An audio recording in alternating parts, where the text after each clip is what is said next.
Hi, I'm Yinka, and this is The Hurt Locker, a podcast where we open a door into men's mental health.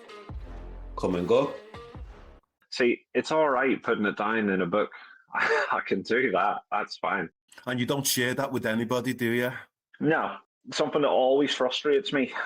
They see what you've done, but they don't take time to understand the reason. I'm at the stage now where I'm more than happy to share anything. That still sits heavy with you now, doesn't it? As hard as it is for the words to come out, they will come out because I know I feel better for talking about it. If I can do it, maybe someone else can do it. Hopefully. You're listening to The Hurt Locker, the podcast that opens the door on men's mental health. And tonight's guest, we have Darryl Craig. Darryl, welcome to The Hurt Locker. Thanks very much. How are you doing today? Yeah, I'm not too bad. It's been not a bad day, a bit cold, but apart from that, I'm all good. Can't complain. Okay, cool. So by your dulcet tones, I'm guessing that you're not in Blighty, you're somewhere else. Tell us where you are. No, I'm actually in Merseyside, believe it or not. Okay. Yeah, I am. That's where I'm based, in Merseyside. Yeah, don't let the accent fool you. Okay, I'm curious. Go on, whereabouts in Merseyside? So at the minute, I'm currently in Birkenhead. Okay, the dark side. Yeah, the dark side. I'm not an Evertonian, and I don't support Liverpool either. So I'm like, I'm behind enemy lines, so I'm a United supporter, you see. So Oh I my need to keep God, you are definitely. I know. Wow.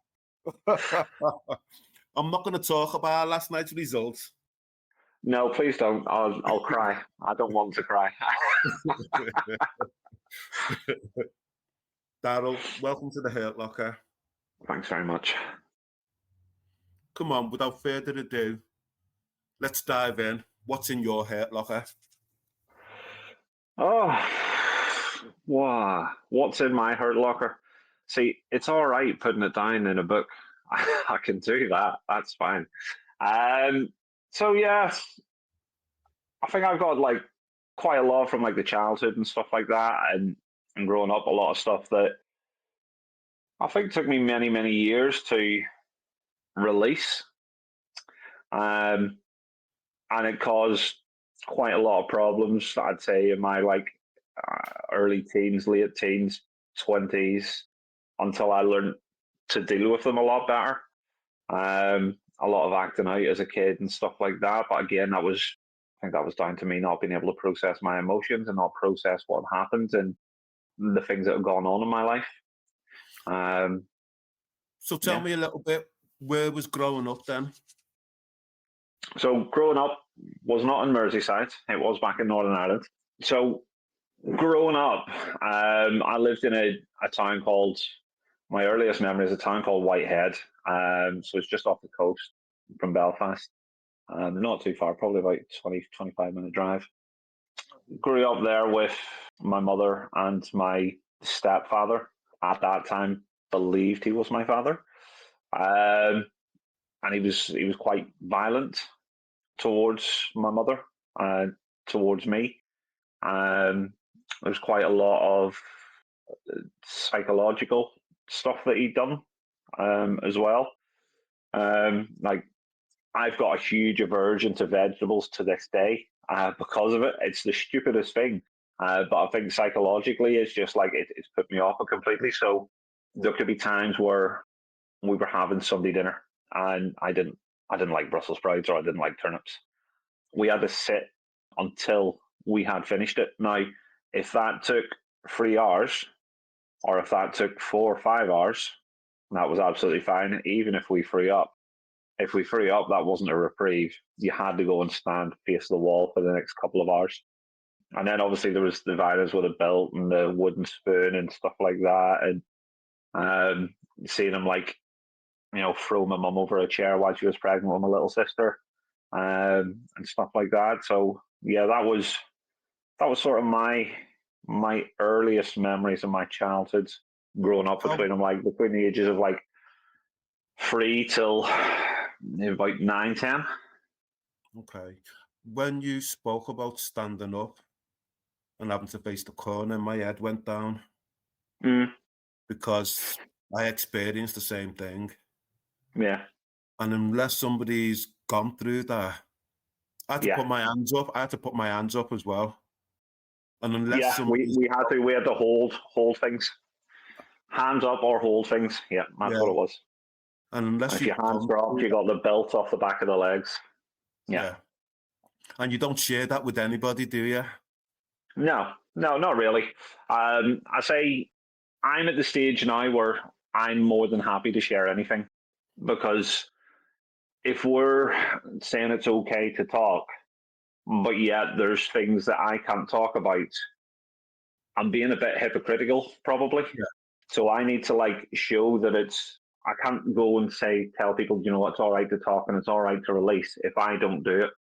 So I'm at the stage now where ask me anything, I will answer it.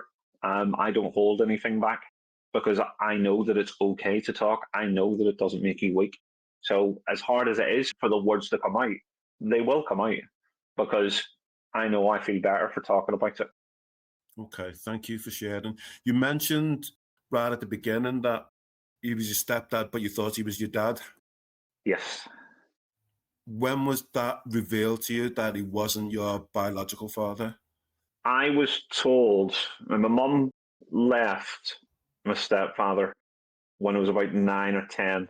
Done it sneakily, moved to a woman's refuge. Um, Myself, my brother, and sister was a baby at the time. Moved to a woman's refuge, and then got a house in Brashean, which is close to Ballymena in Northern Ireland.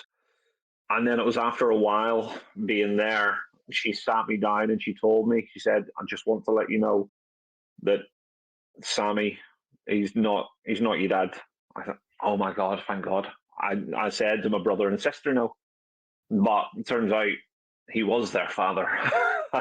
So I was ecstatic, and I thought they were in the same boat as I was because I was only about 11 years old at the time. So it was like, yeah, I didn't really know any better.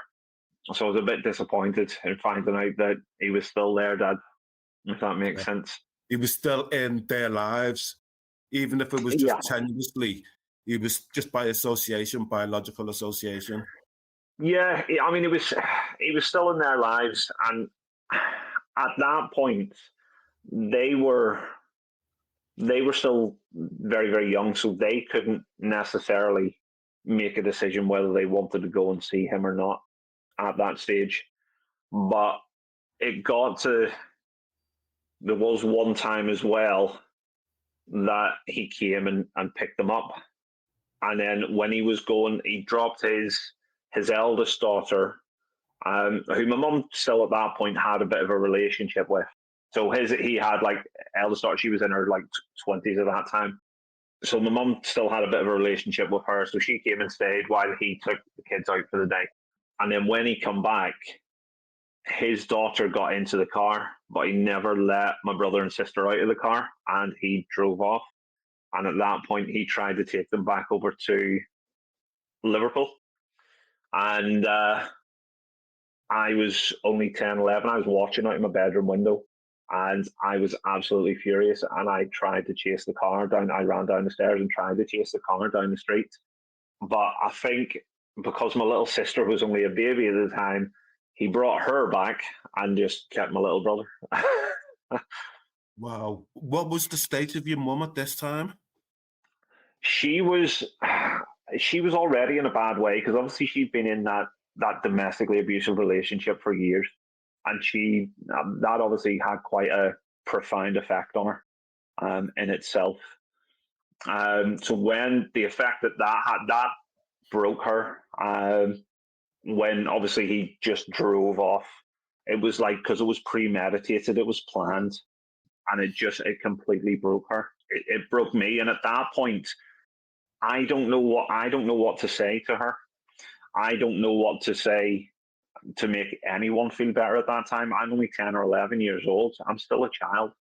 So yeah, that was I can remember that so vividly because I can remember looking out the bedroom window as well and just seeing the car drive out of the cul-de-sac and away.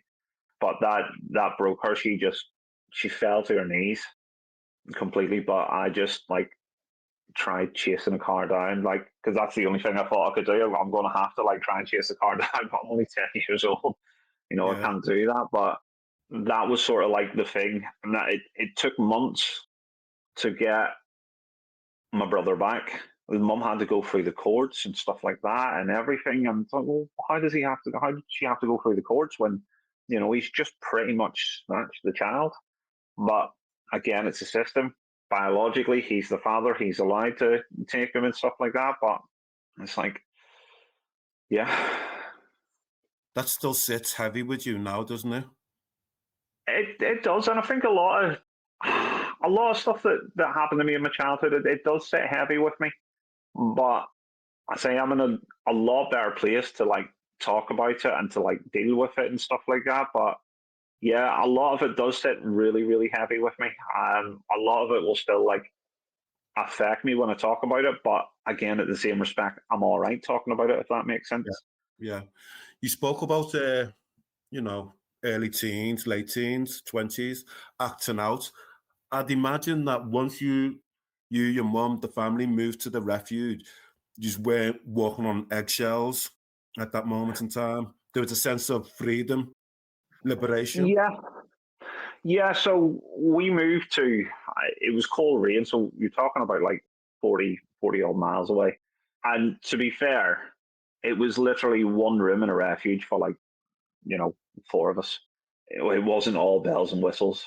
Right. But we were happy. You weren't looking over your shoulder. You weren't stepping on eggshells. At that time, obviously, when my mum was taking us to school, because we ended up going to school up there as well, I could always see my mum was very, very tentative. And I think I notice it more now that I'm older, looking back.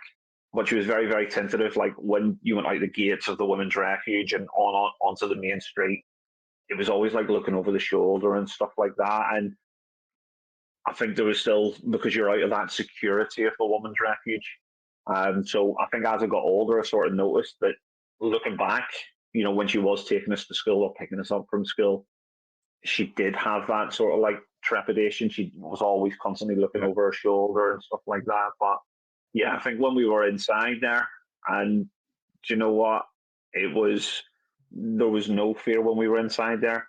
And I mean, my mum's made a lifelong friend out of there as well, who she still speaks to this day. And I think that's another good thing as well that she's had from that, because her friend knows her inside and out. Yes. And she knows her friend inside and out as well. Yeah. Shared experiences, isn't it? Exactly. What was going to a new school like for you then? At that time, it was primary school, so I was all right in primary school. When I left, because obviously we left when Mum finally got a house, so we'd have to change primary school again. But I was classed as a breath of fresh air. I was in the choir, all sorts. I was an angel when I was in primary school. But yeah, in primary school, like changing, because you don't have like, what's this person going to think of me, or what's this person going to think of me. You don't have that in primary school. So I think I moved to like 4 or 5 different primary schools throughout like my childhood. And then after we left that one in Coleraine, we moved to Brashane, and I went to Brashane Primary. And again, that was fine, still good as gold. Back in the days where they had the 11 plus, done the 11 plus, smashed that, absolutely fantastic. And then it all sort of went a bit downhill when I went to secondary school. Okay. Can I ask, using the choir as an example, was that an opportunity for you as a kid not to be home? I don't know. I think possibly. I mean, at that time, home was a safe space, because I'd started that when we were in the women's refuge. Okay. And that's when it started that. So that was a safe space. But I think I was a lot more free in primary school at that point. But because we were in the women's refuge, I didn't have like a dark cloud hanging over me, thinking that, oh, I'm going to have to go home to this. Yes. You know, what's he going to say? What are we eating tonight? Am I going to have to sit for hours? I didn't have that dark cloud over me. So I think at that point, because it did start like doing like the choir and stuff and everything like that, was when we were in the woman's refuge. I think that was a sense of freedom because it didn't have that dark cloud over me, if that makes sense. Yeah. Yeah. So you could voice that. You had the voice of an angel, I literally. wouldn't go that far. I wouldn't go that far. But you know what's interesting for me? The fact that you voluntarily joined the choir. Yeah. There was no issues about how does that look, me being in a choir and that amongst your peers. That Yeah. it was something that you enjoyed and you did Yeah, it. I mean there was no issue with it back then because we used to have it, and it was, I don't know whether they still do it or anything like that, but all the schools in Northern Ireland, they sent their choir to, there was something called UTV School Choir of the Year. So they always sent the schools there, and I was a part of that as well. And I think it was just as a kid, you know, it's that thing. Oh, I just want to be on TV and stuff like that. Yeah. So I think every kid, they decided, you know what, let's do it. I think it was just that sense of freedom. And again, with primary school, you didn't have like people looking at you going, and you thinking like, oh, well, maybe, you know, I shouldn't join the choir or anything like that. You didn't have that in primary school. When was the turning point for you in terms of acting out? What was the catalyst? So the catalyst will probably be over here. Usually call it year 7. We call it first year in Northern Ireland. We used to call it first year here as well. Oh, did they? Oh, we still do. Yeah, the turning point was.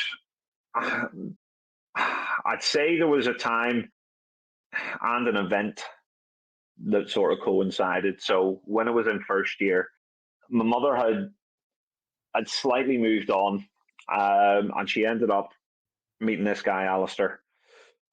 His dad owned like the spa, and he lived in the house beside it and stuff like that. So pillar of the community, so to speak. And I went after school one day, and just to see if my mum was there. Mum wasn't there.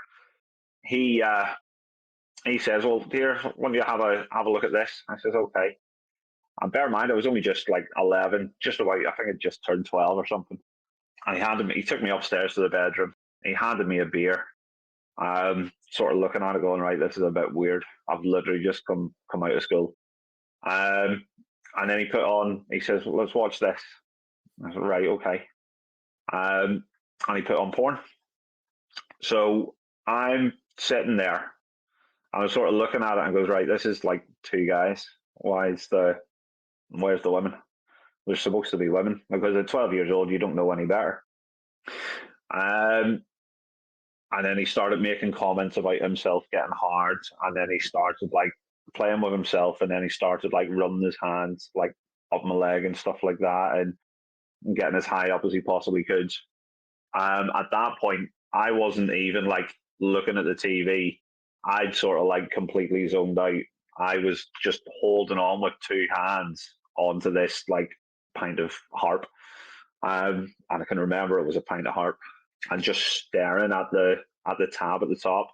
I don't know how long it went on for, whether it was 5 minutes, whether it was 10 minutes. It could have been a lifetime for all I knew. I couldn't even hear at that point what he was saying, but I just got to the stage where I had to like get up and just make a beeline for the door. Everything else around me was a blur, and I left. And I think that was probably the catalyst for me acting out because I never told anyone about that for near enough 20 years. So yeah, that would have been the catalyst because I think me trying to process that at 12 years old and not having any sort of release Yes. was probably the catalyst for me acting out. I'm probably going through like into like secondary school and stuff, and you're being judged a lot more and stuff, and there's a lot more pressure on you then. So yeah, that's probably the catalyst for me acting out. Thank you for sharing that. No, that's I all right. Like I say, I'm at the stage where I do. It can be hard to say the words, but I do like to be able to talk openly. And again, yeah, it goes back to if I can do it, maybe someone else can do it. Hopefully. I'm just wondering how that incident affected your relationship with your mum. I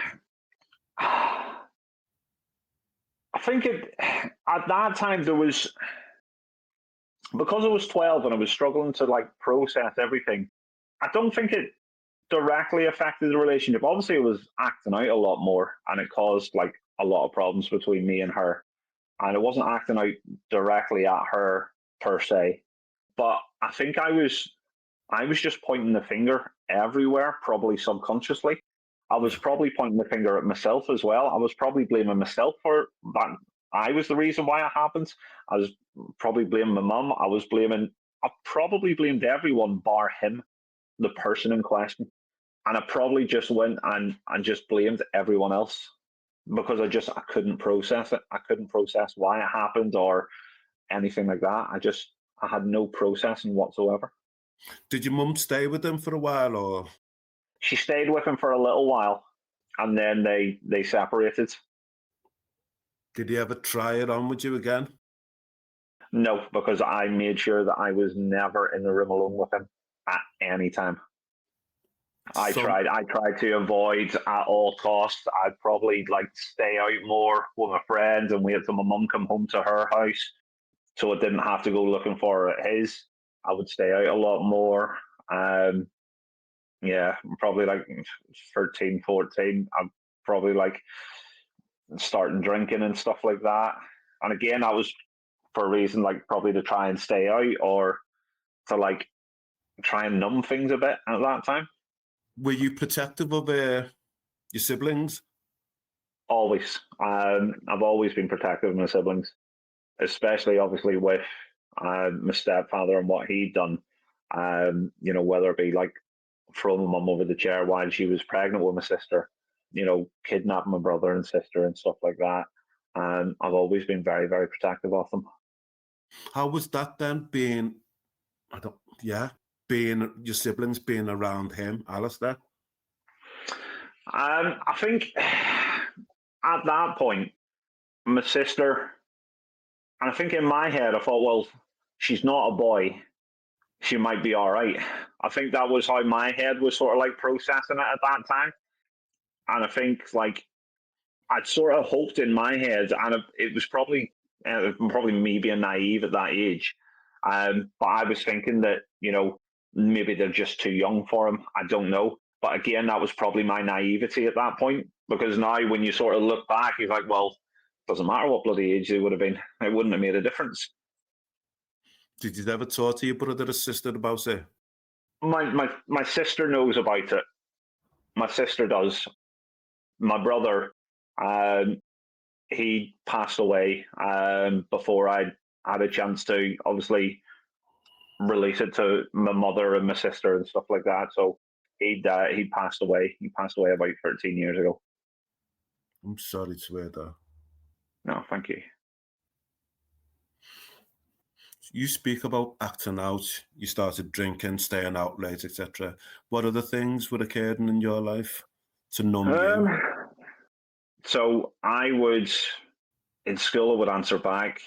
You know, I'd get suspended, fighting.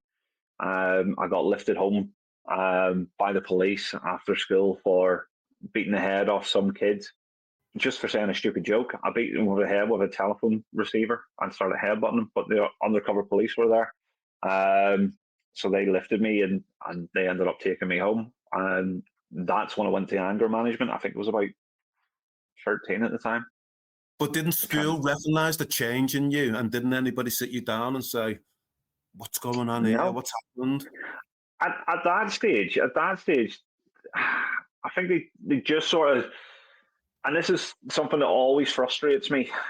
They see what you've done, but they don't take time to understand the reason. Absolutely. And that's always been the case. And I think that's the same with a lot of society these days. They're quick to look at what you've done, but they don't take the time to understand the reason. And I think that was the case back then. We didn't have any of the ADHD or autism or anything back there, so it was just you're a bad little shit. That's essentially what it was. They didn't look at any reason whatsoever. How did you cope? How did you manage then? Because you kept that in. You kept that in for 20 years. Yeah, so when I went to anger management and counselling and stuff, to be honest, at that stage, I didn't want to talk to anyone. I sat there and I point blank refused to speak. So it took after I think it was like 2 or 3 weeks of me just sitting there tight-lipped and not saying anything. The therapist, he handed me a notepad and a pen, and he said, "If you're not going to speak to me," he said, "go home and write it down." I didn't think anything of it at the time. I went home, threw the notepad, threw the pen, but then I think a couple of days later, I just felt myself fizzing up. And I seen it out of the corner of my eye, the notepad, and I just went up and I lay down on the bedroom floor and I just started writing. And I think I'd done it for about 4 or 5 hours. I just wrote. And whether that be songs, whether that be poems, I just wrote and wrote and wrote. And believe it or not, that helped. Absolutely. That helped. And that's something that I took. Because I think, I'm not saying that it completely, I was absolutely fine and 100%, but it kept me, for the best part, it kept me from bubbling over. Yes. It kept me from boiling over. So it kept me, and don't get me wrong, I was still terrible. I was still getting in trouble with school and all of that, to the point where I got expelled from the school. And my mum was not happy at that, because we had to move completely. We had to move completely because I had no other school in the town would take me, so we had to move towns. But I think mentally, with the writing, it stopped me from boiling over and probably doing things a lot more stupid. Did you engage in risky behaviours? Yes, I would engage in risky behaviours, whether that be drink, drugs, and stuff like that, fighting. Bloody hell. The reason I got expelled is me and another guy, we ended up stealing our teacher's purse, ended up stealing her credit cards, and used them on the school computers. We were about 15, we didn't know any better. Ended up buying alcohol, guns, mobile phones. That's what we tried to buy at 15. All these like stupid things. Did you say guns? I did. Come on, it's Belfast. What do you expect? What do I know? Yeah, that was literally it. And I mean, we didn't know how credit cards or anything worked at the time, so we were just putting in the numbers on the school computers with our own logins. Why, I don't know. But yeah, we were buying these like gold-plated phones. We were buying these like guns. We started off with BB guns. I was like, look, that's a real one. Try and put that in. We're trying to buy all sorts and everything, but yeah, it just obviously didn't work at that time. So like the next day, my mum got a phone call saying that she needs to bring me to the school. The whole way up to the school, she asked me, "Is there anything you want to tell me?" Nope. Anything at all? Nope. As soon as we got round the corner to that school, there was 1, 2, 3 police cars sitting there, waiting. I was like, "Oh God." Did you fess up then? Well, we had 2 choices. It was our own logins. We could not fess up. It was our own school logins, but we had a choice. It said we either leave the school or the teacher's going to press charges. So if the teacher press charges, probably end up going to juvie anyway, and get kicked out of school regardless. So it was in her best interest to leave. But I think that was the one time my mum was so disappointed in me, because it was a really, really good school and it was really hard to get into. So it was Cambridge House Grammar School. You said you'd smashed 11 plus and all of that, so yeah. So studying and learning must have been relatively easy for you, I'm imagining. In all fairness, and again, this came in like secondary school when my mum went for like parents' evenings. I didn't need to revise. I didn't need to study. And this is one thing that my maths teacher said when I went to Downshire School afterwards. And this is one thing that my maths teacher said, don't tell your son this, but he doesn't need to revise. He doesn't need to study, but he needs to stop distracting the rest of the class. But I mean, academically, I was always like, I was very good. I didn't necessarily need to listen. Even if I was half listening, I was taking stuff in. But I think at that stage, because I'd sort of done it for that long, I had like a reputation to uphold. And that probably sounds a bit weird in saying it, because I'd sort of come across as that one that's always breaking the rules, always talking back. I had to live up at that. I mean, it was like I ended up throwing chairs at the teacher and stuff like that, and everything is just. And I think again that was just with everything that had sort of happened previously when I was younger. I think that was at them points where it sort of like it bubbled up. So there was times where I would lose my head and I would get angry. And if you're in school at the start of the day and something triggers you, I have to wait until I get home of the night to like write stuff down. So I had no other sort of like coping mechanisms apart from lashing out at that point. Okay, so you would use them writing as an outlet then for your emotions? Yeah, it helped me process things, and as I got older, it helped me reframe like certain stories in my head. And again, that comes as I was getting like older. So after like secondary school and stuff like that, I started to realize how I could like, it's easier to reframe your story when you're writing it down and changing that narrative altogether. But again, that sort of came later. The minute I was just writing just to get stuff out of my head, that's all I was doing at that point. Okay, so tell me, I'm guessing you were popular. I'd say it was all right. Like, yeah, You were all I right. wouldn't say I wouldn't say popular. I wouldn't say popular, but I was like, I didn't want to be one of the most popular, but I got on with everyone. You know, Yeah. whether it be like the rockers or whether it be the popular ones. You know, I played rugby. I mean, I know I'm built like a beanpole, like, but I did play rugby.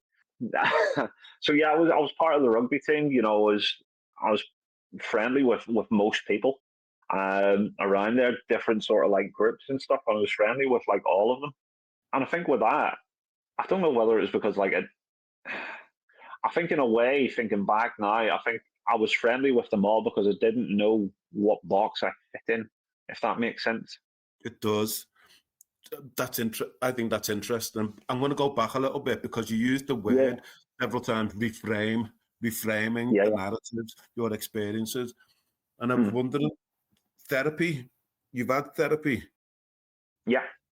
When was the first time? I mean, you spoke about the first time and they gave you, after the 3 sessions, some to write it down. But yeah, so that was the first time. And then I went again. I went again in my early 20s. What was the trigger for that? Or the catalyst, as it were? The catalyst for that was losing my brother. So that was the catalyst for that. It broke me because again I ended up putting the blame on myself. Because at that point I'd moved away to England. I was living in Welwyn Garden City at the point when it happened. And I got the phone call from my mum when I was on my lunch break. And I blame myself for could I have done more? Should I have stayed? And all of this. And it was like, yeah, I had a lot of blame. So I needed, the writing didn't seem to be doing it for me.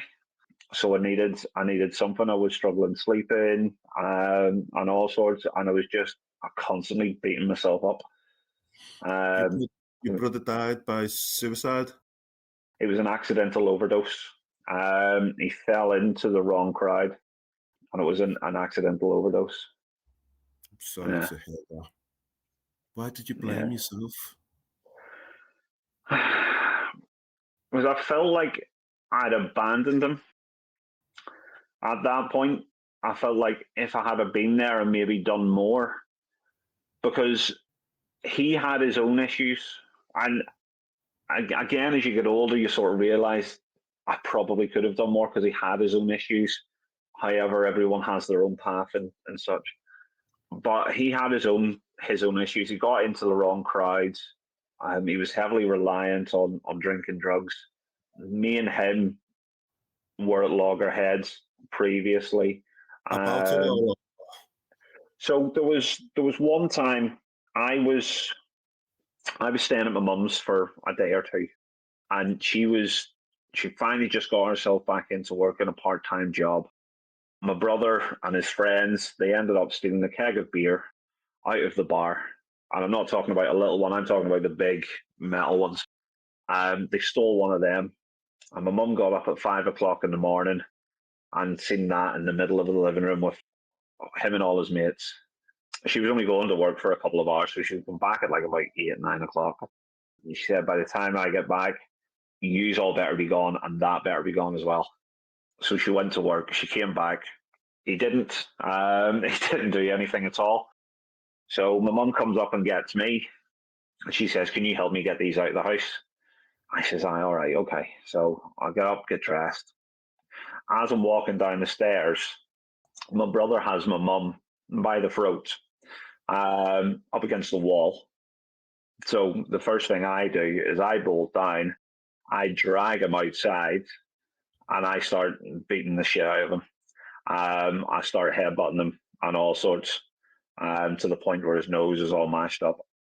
And then walked in. My mum phoned the police. And obviously, mum said she didn't want to press charges. And he tried to say to the policeman, I said, "What about that boy in there? What about him breaking my nose?" And the policeman turned around and said to him, "See, if you were my brother and that was my mother, you'd still be lying on that floor." So the policeman wasn't going to do anything. But yeah, we were constantly sort of at that. But I think if I had a sort of, and again, I sort of know now that everyone sort of chooses their own path. But back then, I was at the mindset, should I have sort of like been less reactive and more sort of like proactive in trying to like figure out, why are you doing this and stuff like that. So a lot of that stuff sort of went through my head. Did you ever know why he was acting out the way he was? No, and again, I probably blame my stepdad for it, if I'm being completely honest. Obviously, when he went back over, obviously my stepdad took him over when he was younger, but then it got to the point where he was acting out at around about the same age as I was, so about like 13, stuff like that. He was starting to act out, and my mum couldn't cope at that point.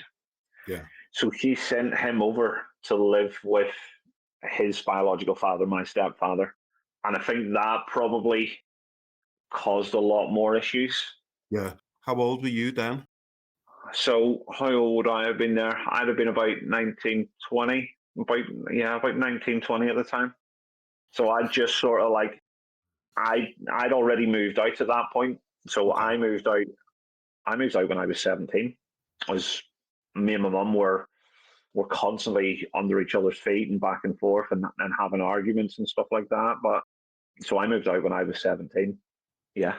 Did you stay in contact with your siblings when you moved out, or was it just the odd telephone call to your mum? And Yeah, so I stayed in contact, and it was like I stayed in the same town. I didn't like move like okay.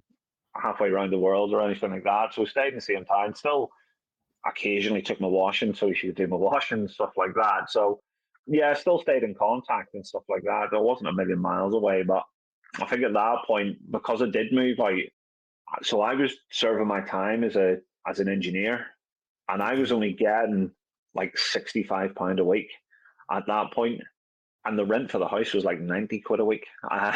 So I had to work like so much overtime because I got standard pay for the overtime. So I ended up working like loads of work. So I was working like loads of hours just to try and like keep like the roof over my head and get all the bills paid and stuff like that. No, we'll stay with this. You get the news, your brother's passed away. Mm. You blame yourself. Yeah. Why did you look internally towards you as if it was your fault? I I think because I was the oldest. I think because obviously I've been the one to try and like be the man of the house, because there wasn't that solid father figure there. So to try and be the man of the house. So I think a lot of that weight and a lot of that responsibility sort of fell onto my shoulders. I'm not saying that anyone put it there, but I think I put that on myself because of everything that I've sort of dealt with, and everything that I've seen my mum go through. I sort of put that weight on my shoulders to be there to, like, you know, pick people up when they've fallen down and stuff like that, whether that be my mum, whether that be my brother, whether that be my sister, to try and pick them up when they've fallen down. Who was there to pick you up when you fell down? To be fair, even everything that my mum was going through, and when she was having bad days, she would still try and pick me up. But again, it's, yeah, apart from that, there was no one really to pick me up. Obviously, at that point, I was in contact with my biological father, but I was going to save that towards the end, but go on anyway. Yeah, so I was in contact with him, and I was going down to visit him like every other weekend. But, and I've said this before, I didn't feel that I could open up to him, in regards to, because again, it comes back to, you just look at what someone's done and don't look at the reason behind it. So anytime that I'd misbehaved in school or anything like that, it was always, oh, why are you doing that? You know, you got into that school, you're ruining your chances and stuff like that. Not asking me the reason. And I'm not saying that you've done anything wrong. I think that's just like a normal thing that people, like, they do in general. But, and I think when it came to, like, I did try and I think I tried to mention to him what happens with my mother's ex-boyfriend, and I finally, like, admitted to it at some point. And I think I tried to tell him, and the first thing he said was, "No, I don't want to hear it." And I don't know whether that was fear, because it would upset him or anything like that. And I don't blame him for it. You know, sometimes it's stuff like that's going to be hard for people to hear. You know, and it's going to, like, break certain people, and I get that. So I think since that, I've sort of, like, when I'm sort of feeling down and stuff like that, and, you know, there is times where I will tell him stuff, and there is times where I won't. So, like, I'd say about 3 years ago, when I was on the bridge in Halton, ready to jump off. And I did tell him that afterwards, and it was only a member of the public driving by, and they contacted the police, and the police pulled me off. But I did tell him that, but he broke down in tears.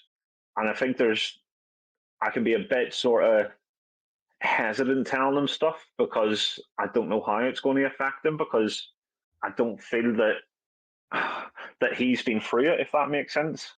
You know, he's been through similar stuff, so I don't think that he'll understand as much. I don't know. Is that okay? I'm hearing you, and I'm going to challenge you here. Go on. Are you being unfair to him that because he may not have lived your lived experiences, that you're denying him as the son the things that pain and distress you? Would it be denying him, or would it be protecting him, though? Isn't that for him to decide? I don't know. Yeah, I would say it probably is. I would say it probably is for him to decide. Yeah, you're probably right. Because what we're talking about here, and were on the Hurt Locker and that, and you spoke wholeheartedly about being authentic and all of that. Yeah. It takes all of you. And I think one of the things that I know within my own life, some of the baggage and the shame that I carry, and I've had guests on here and I've not said anything, but I've just held my head down because I've been through similar things myself. Yeah. But I realised that the reason why I hold my head down is because of shame, not because I did anything wrong, but because of shame that it happened to me. But at the same time, I was a kid.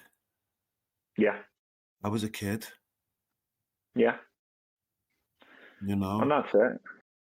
That's it. Let's say for 20 years, like the stuff that happened to me as a kid, I didn't speak about because, again, like you say, it was that shame.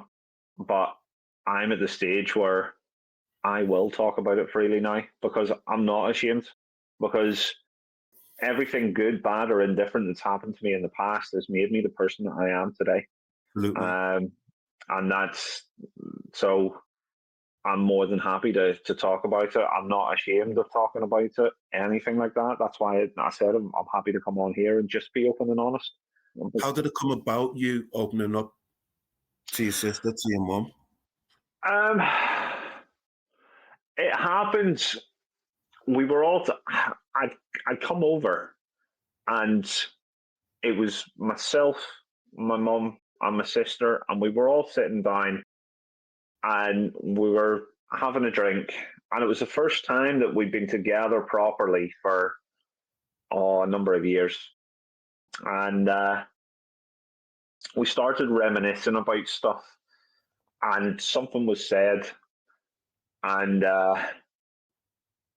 it seemed to trigger me, and I said, right, I need to tell you something, and I just verbally vomited the whole thing out to them, and my mum broke down in absolute tears. So did my sister, because obviously they had no idea.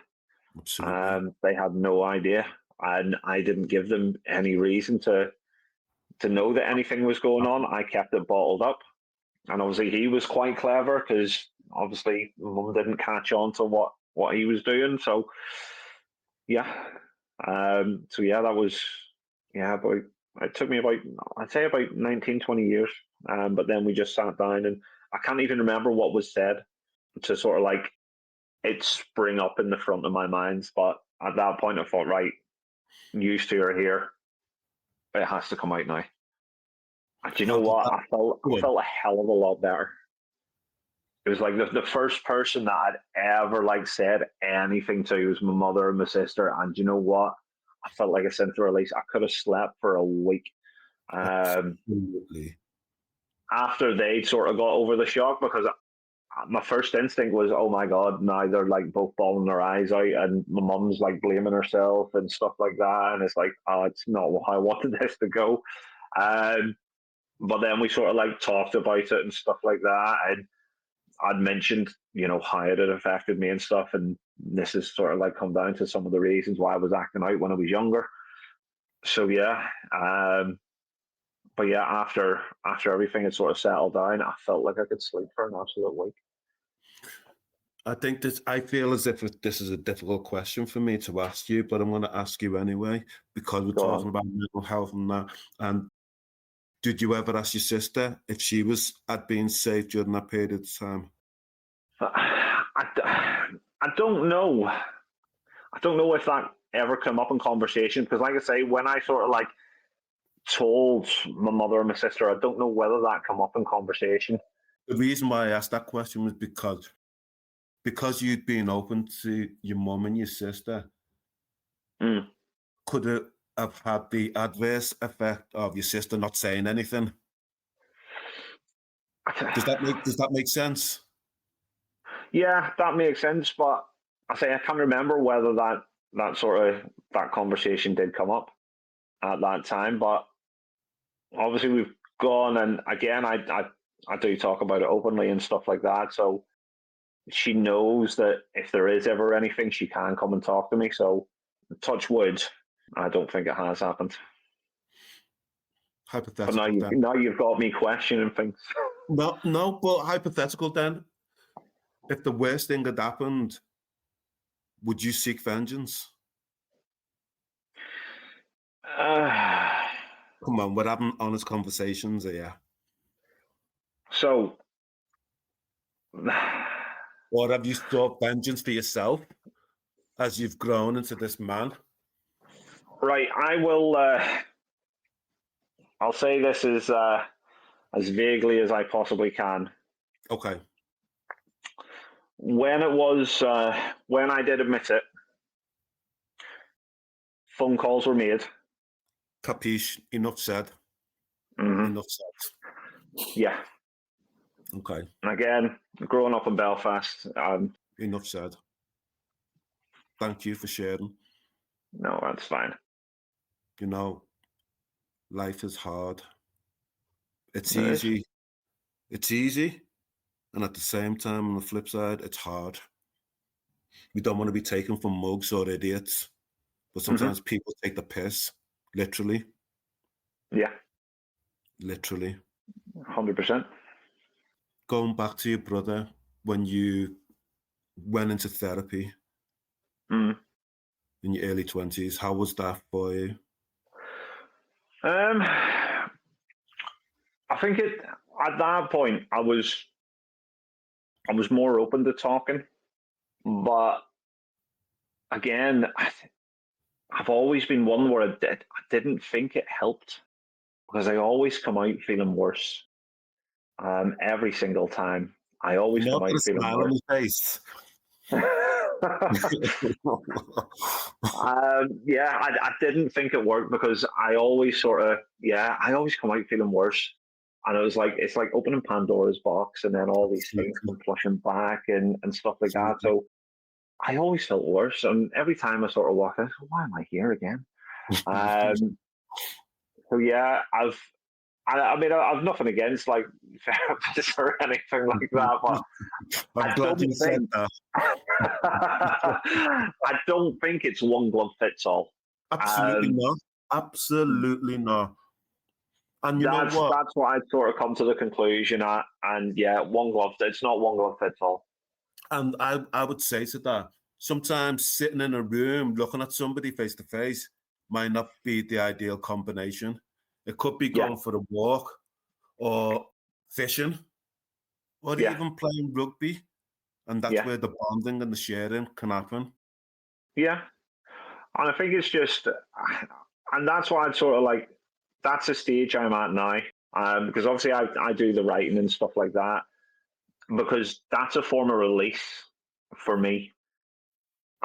So instead of speaking to someone, I'm still getting the emotions and getting everything out from here. I'm still getting it out, and that's what I've sort of taken the years to like look at. Like, there's got to be different ways than just writing to release. So I've looked 100%. at like art and stuff like that, and I've sort of taken time to study them and understand them and all these different ways to release, rather than talking to someone because, like I say, it's not one glove fits all, and that's why I've looked at all different ways to try and sort of like that's my goal at the minute is to help as many people as I can. So I have like spent the past couple of years like looking at all of these different ways to release because we need to stop like putting everyone in the same box. 100%. Can I ask, how old are you now? Ah, you're not meant to ask that. Well, you're not a lady, No, so I can I'm ask you. 38. 38. Okay. Question.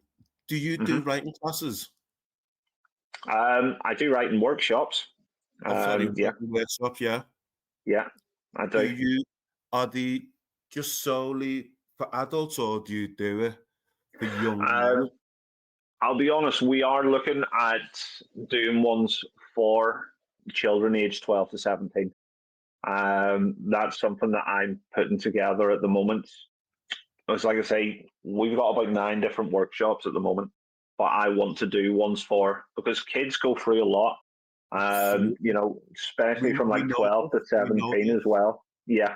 And whether that's just like whether it's stuff going on at home or whether it's like the pressures of being in school and peer pressure and exams and stuff like that. I want to put stuff together for them and then start working with kids aged 12 to 17 to try and give them a chance to release. Can I ask the name of your workshops or is it under? So our website is fynix.org.uk and Fynix is Fynix. So it's a play on FY, words. Fynix. Fynix.org.uk. Excellent. So it is like a phoenix rising from the ashes, but I've had to use a play on words there. Yeah, and it's funny because in that Fynix, I usually write YNX for Yinks. You might call me Yinks or YINX, Yinks. Yeah. No. But yeah, no, that's again, I'm not slamming like therapists or anything, but for me, it wasn't for me. I'm not slamming therapists at all, but again, it goes back to it's not one glove fits all. I'm making sure you're hearing it properly. You know, have you? Oh my God! We'll talk when we've finished this recording because yeah. So many different bloody avenues there. Honestly, so many bloody avenues there. How have you felt being in the Hurt Locker? It's not been too bad. As much as difficult it is to talk about things like this, I do actually enjoy it because I know that out there is going to be that even one person listening and thinking, do you know what? It's not just me that's going through that. That person's been through it and come out the other side. Absolutely. So do you know what? I'll live to fight another day. 100%. And that's the reason why I'll come on and I'll talk about it. As hard as it is for me, I do enjoy it. Because I know it is going to help at least one person. You spoke, and I didn't brush over it, but I just stored it there. You spoke about your being on Halton Bridge. Yes. So about 3 years ago, I'd split up with my ex-wife, and she stopped me from seeing my daughter. And that sort of killed me because I'd left I'd left the family home. So I'd sort of left there with nothing in the middle of the night with one pair of jeans and about 10p to my name. I'm not going to get into too much details just in case she ever does see this. So I won't get into too much details. But the only thing that I had at that time that meant something. Now, bear in mind, I was segregated over the years from my family, from my friends. So I had literally nobody around me. So when she took my daughter off me, I had nothing at that point. That's how I felt at that point. So I didn't tell anyone where I was going or what I was doing or anything like that there. I just walked to Halton Bridge, climbed up on the side of it, and I sat there looking over the edge for about, I couldn't even tell you how long it was. I was just sort of like rocking back and forth. I was like, right, I'm ready to do this. I'm ready to do this. And it must have been a car driving by, and they phoned the police, and the police snuck up behind me, grabbed me, and pulled me back. And I've said this before. I said, I don't know who it was that phoned the police. I says, but if I was to say anything to them, I'd say thank you. But yeah, I'd say thank you because I wouldn't have the life that I have now if it wasn't for that person. Yeah. Again, thank you for sharing. No, it's fine. No, it's more than fine. It's more than fine. And these are the reasons why we do the Hurt Locker. Yeah. That person who phoned the police, we love the strangers. But I can imagine that the distress you were feeling at that moment in time was so horrific that you'd do anything to escape it. At that time, yeah. And I think it's in the moment where you think that you have nothing at all. Yeah. Yeah. And you look at the moment, you can't, because everything's consuming you and compounding you. You can't see forward. You can't see, well, if I do this, then this will happen, or if I do this, and this will happen, and this will help this, and this will help this. You can't see that when you're compounded by all that hurt and everything that's going on. You can't see that. And sometimes it just takes a moment to just step back, because yes, I felt like nothing else would help at that point, but then the police dragged me back. And you know what? I ended up doing things right. I ended up getting back in contact with my family and rebuilt those bridges. I ended up going through the courts, and I now have 50-50 with my daughter. I've got everything that I wanted with my daughter, 50-50 on the holidays, every other weekend, all weekend. Fantastic. You know, I've got an amazing partner that supports me in everything that I do at the minute, and she's absolutely fantastic. So I've got all of these things, but I could not see that at that time unless I took that step back. I was just thinking then, blinded by pain. Exactly. And that's what it is. And that's why, you know, writing does help, because it doesn't necessarily help you see, but it stops you getting totally blinded. Can I ask, you probably give me your answer, what you're going to give me. Who's the most important person in your life? I haven't got one. I have what I like to call as lighthouses. So my daughter's a lighthouse, my family, my mother and my sister, they're lighthouses. My partner, she's a lighthouse. My friends, they are my lighthouses. So I don't have one most important, but I have my lighthouses. Okay. And that's probably the most original response I've had when I've asked that question. Honestly, there's definitely a writer in you. But what if I said to you, the most important person in your life is you? You're the expert of you. You know what makes yourself happy. You know what makes yourself sad.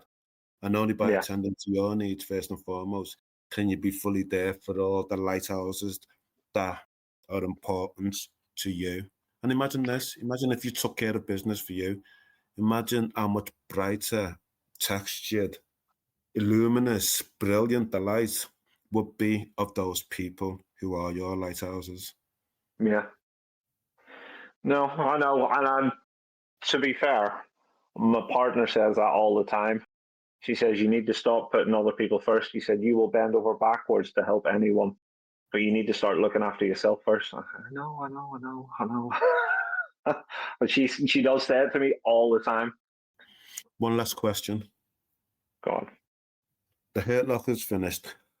There's a knock at the door. Yeah. And it's 9-year-old Darryl. What do you say to him? Don't keep everything bottled up. Find a way to release. Talk to the ones around you. And if you can't talk, start writing stuff down now. And you know what? And we'll get better.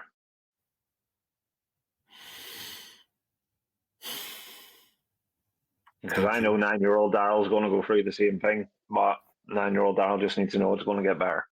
Thank you for being on The Hurt Locker. No, thank you for having me. It's been a pleasure. The Hurt Locker is a safe space for our guests to openly share their mental health experiences. If you have been affected by any of the content in this recording, then please reach out for support. If it is an emergency, dial 999.